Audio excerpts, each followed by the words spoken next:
வணக்கம் தலைவா, அனைவருக்கும் இனிய வணக்கம். இன்றைக்கி நம்ம இந்த ஒரு வீடியோவில் இதை பற்றி பார்க்க போகிறோம் அப்படின்னு பார்த்தீங்கன்னா, டிஆர்பி மற்றும் பள்ளி கல்வித்துறையில் வந்திருக்க முக்கியமான தகவல்களை இந்த ஒரு வீடியோவின் வாயிலாக நம்ம பார்க்கலாம். தமிழக ஆசிரியர் தேர்வு வாரியத்தில் 2026 ஆனுவல் பிளானரை மாற்றி அமைக்க போகிறாங்க. எஸ்ஜிடி மற்றும் பிஇஓடைய தேர்வர்கள் இந்த கோரிக்கையை வச்சுருக்காங்க. என்ன அப்படின்றத இந்த ஒரு வீடியோவில் நம்ம கிளியர் கட்டாக நம்ம பார்க்கலாங்க. ஸோ ஆனுவல் பிளானரில் ஆசிரியர் தேர்வு வாரியத்தில் குறிப்பிட்ட தேர்வுகள் அனைத்துமே குறிப்பிட்ட தேதியில் நடத்தப்படுவதற்கு வாய்ப்புகள் இல்லை. ஸோ சம்திங் சேஞ்சஸ் நடக்கும். அது என்னன்றதையும் பார்க்கலாம். 2026-27 ஒரு புதிய பிளானரை வெளியிட போகிறதாகவும் தகவல்கள் நமக்கு கிடைக்கப்பட்டிருக்கு. ஸோ இந்த புதிய தேர்வு அட்டவணையில் பள்ளி கல்வித்துறையில் 28,000க்கு மேற்பட்ட ஆசிரியர் பணியிடங்களை நிரப்புவாங்க அப்படின்றது எல்லோருடைய எதிர்பார்ப்புமாக அமைஞ்சிட்ருக்குங்க. ஸோ 28,000 ஆசிரியர் பணியிடங்கள் தமிழக பள்ளி கல்வித்துறையில் இருக்கும் அப்படின்றத நிச்சயமாக எதிர்பார்க்கலாம். ஸோ இதுக்கப்புறம் பார்த்திங்கன்னா தொடக்க கல்வி இயக்குனருடைய செயல்முறைகளை பார்க்கலாம். புதிய வழிகாட்டுதலுக்கு பிறகு பெற்றோர் ஆசிரியர் கழகத்திற்கு புதிய நிர்வாகிகள் தேர்வு செய்யப்பட்டிருக்காங்க. திருத்திய வழிகாட்டுதல் அனுப்பப்பட்ட பிறகு பிடிஏ நிர்வாகிகள் தேர்ந்தெடுக்கப்பட வேண்டும். பிடிஏ செயலாளர் இந்த உத்தரவை பிறப்பிச்சிருக்காரு. ஏழாம் இந்த வீடியோவில் பார்க்கலாங்க. ஸோ ஆசிரியர் நியமனம் அரசு பார்த்திங்கன்னா ஒரு அதிரடியான முடிவு எடுக்கிறாங்க. பட்ஜெட்டுக்கு பிறகு பார்த்திங்கன்னா அமைச்சர் ராஜ்மோகன் மற்றும் வன்னியரசு பரபரப்பான சில ப்ரெஸ் மீட்ஸ் எல்லாமே கொடுத்துருக்காங்க. இதில் பார்த்திங்கன்னா பள்ளி கல்வித்துறையில் கிட்டத்தட்ட 25,000 ஆசிரியர் பணியிடங்களை நாங்கள் இந்த ஆண்டுக்குள்ளார நிரப்பிடுவோம்.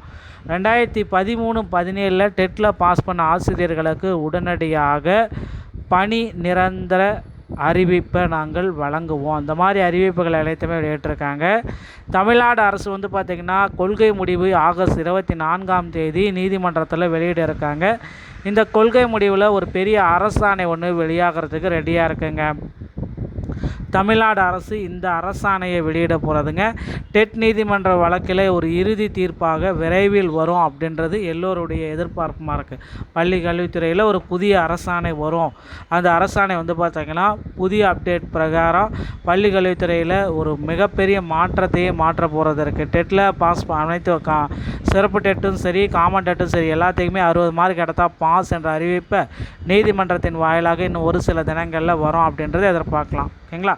ஸோ தமிழ்நாடு தொடக்க கல்வி இயக்குனருடைய செயல்முறைகள். தமிழ்நாடு தொடக்க கல்வி சார்ந்த தொடக்க கல்வி இயக்குனர் கட்டுப்பாட்டின் கீழ் செயல்படும் ஊராட்சி, ஒன்றிய, நடுநிலை, அரசு, நகராட்சி, அரசு நிதியுதவி பெறும் பள்ளிகளில் பணிபுரியும் அனைத்து வகை ஆசிரியர்களும் கல்வி சான்றிதழ்களின் உண்மைத்தன்மை ஜென்யூனஸ் சர்டிஃபிகேட் அறியப்படுதல் குறிப்பை இந்த இதை வெளியிட்டிருக்காங்க.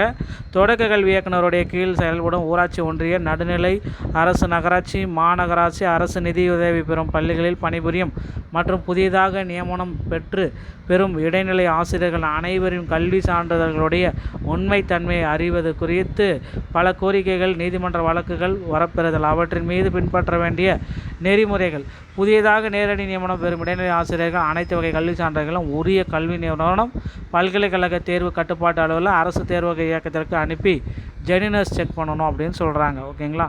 ஸோ இந்த மாதிரி தொடக்க கல்வித்துறையில் ஆசிரியர்களுடைய அந்த கல்வி சான்றிதழ்களுடைய உண்மைத்தன்மையை கண்டறிய போகிறாங்க. தொடக்க கல்வியில் பணிபுரியும் அனைத்து ஆசிரியர்களது கல்வி சான்றிதழ்கள் உண்மைத்தன்மையை அறிய தொடக்க கல்வி இயக்குனர் இந்த உத்தரவை பிறப்பிச்சிருக்காருங்க. புதிய வழிகாட்டுதல்கள் வெளியான பிறகு பெற்றோர் ஆசிரியர் கழகத்திற்கு நிர்வாகிகள் தேர்ந்தெடுக்கப்பட வாய்ப்புகள் அதிகம். 3 ஆண்டுகளுக்கு பிறகு பொதுக்குழு கூட்டம் நடத்தி நிர்வாகிகள் தேர்ந்தெடுக்கப்பட வேண்டும். பள்ளி, பெற்றோர் ஆசிரியர் கழகம் உள்ளிட்ட அனைத்து அமைப்புகளுக்கான வழிகாட்டுதல்கள் புதுப்பிக்கப்பட உள்ளனங்க. திருத்திய வழிகாட்டுதல்கள் அனுப்பப்பட்ட பிறகு பிடிஏ உடைய புதிய நிர்வாகிகள் தேர்ந்தெடுக்கப்பட வேண்டும். பிடிஏ செயலாளர் இந்த உத்தரவை பிறப்பிச்சிருக்காங்க. ஸோ புதுசாக வழிகாட்டுதல் மாற்றிட்டீங்க அப்படின்னா பிடிஏ உடைய செயலாளரை உடனடியாக தேர்ந்தெடுங்க அப்படின்றத குறிப்பிட்டு சொல்கிறாங்க. ஸோ தமிழக பள்ளிக்கல்வித்துறை சம்மந்தப்பட்ட செய்திகள் அனைத்தையும் உடனுக்குடன் பெற நீங்கள் நம்முடைய சேனலோடு இணைந்திருங்கள். நன்றி, வணக்கம்.